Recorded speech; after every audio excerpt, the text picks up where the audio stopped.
জাতীয় নাগরিক পার্টিকে কেবল একটি নতুন রাজনৈতিক দল নয়, বরং নতুন রাজনৈতিক বন্দোবস্তের সূচনা হিসেবে দেখার আহ্বান জানিয়েছেন দলটির আহ্বায়ক নাহিদ ইসলাম। বহুদলীয় গণতন্ত্রের সুযোগে কোনো ফ্যাসিস্ট শক্তি যাতে রাজনৈতিক প্রক্রিয়ায় অংশ নিতে না পারে সে বিষয়ে অন্তর্বর্তী সরকারের দৃষ্টি আকর্ষণ করেন দলের সদস্য সচিব আক্তার হোসেন। কূটনীতিকদের সম্মানে আয়োজিত ইফতারে তারা এ কথা বলেন। রাশেদ আনিসের প্রতিবেদনে বিস্তারিত। একনল হ্যান্ড ওয়াশ 100% প্যারাবেন ফ্রি, তাই নিরাপদ হাতের জন্য আস্থা রাখুন একনলে।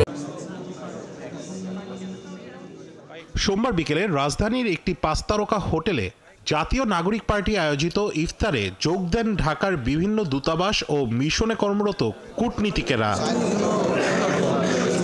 এ সময় জাতীয় নাগরিক পার্টির আহ্বায়ক বলেন, বাংলাদেশকে এখনও রোহিঙ্গাদের বোঝা বহন করতে হচ্ছে। এই সমস্যার শান্তিপূর্ণ সমাধানে কার্যকর উদ্যোগ নিতে কূটনীতিকদের আহ্বান জানান তিনি। আমরা আশাবাদী যে বাংলাদেশের যে রিফর্ম প্রসেস, দেশের বহুদলীয় গণতন্ত্রের সুযোগে কোনো ফ্যাসিস্ট শক্তি যাতে রাজনৈতিক প্রক্রিয়ায় অংশ নিতে না পারে সে বিষয়ে অন্তর্বর্তী সরকারের দৃষ্টি আকর্ষণ করেন দলটির সদস্য সচিব আক্তার হোসেন।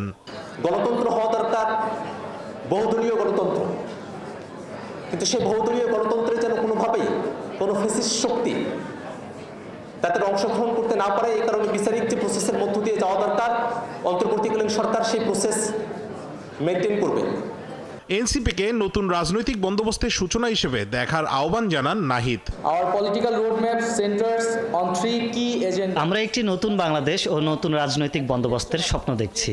জাতীয় নাগরিক পার্টিকে কেবল একটি নতুন রাজনৈতিক দল হিসেবে না দেখে বাংলাদেশের নতুন রাজনৈতিক বন্দোবস্তের সূচনা হিসেবে দেখার অনুরোধ রইল।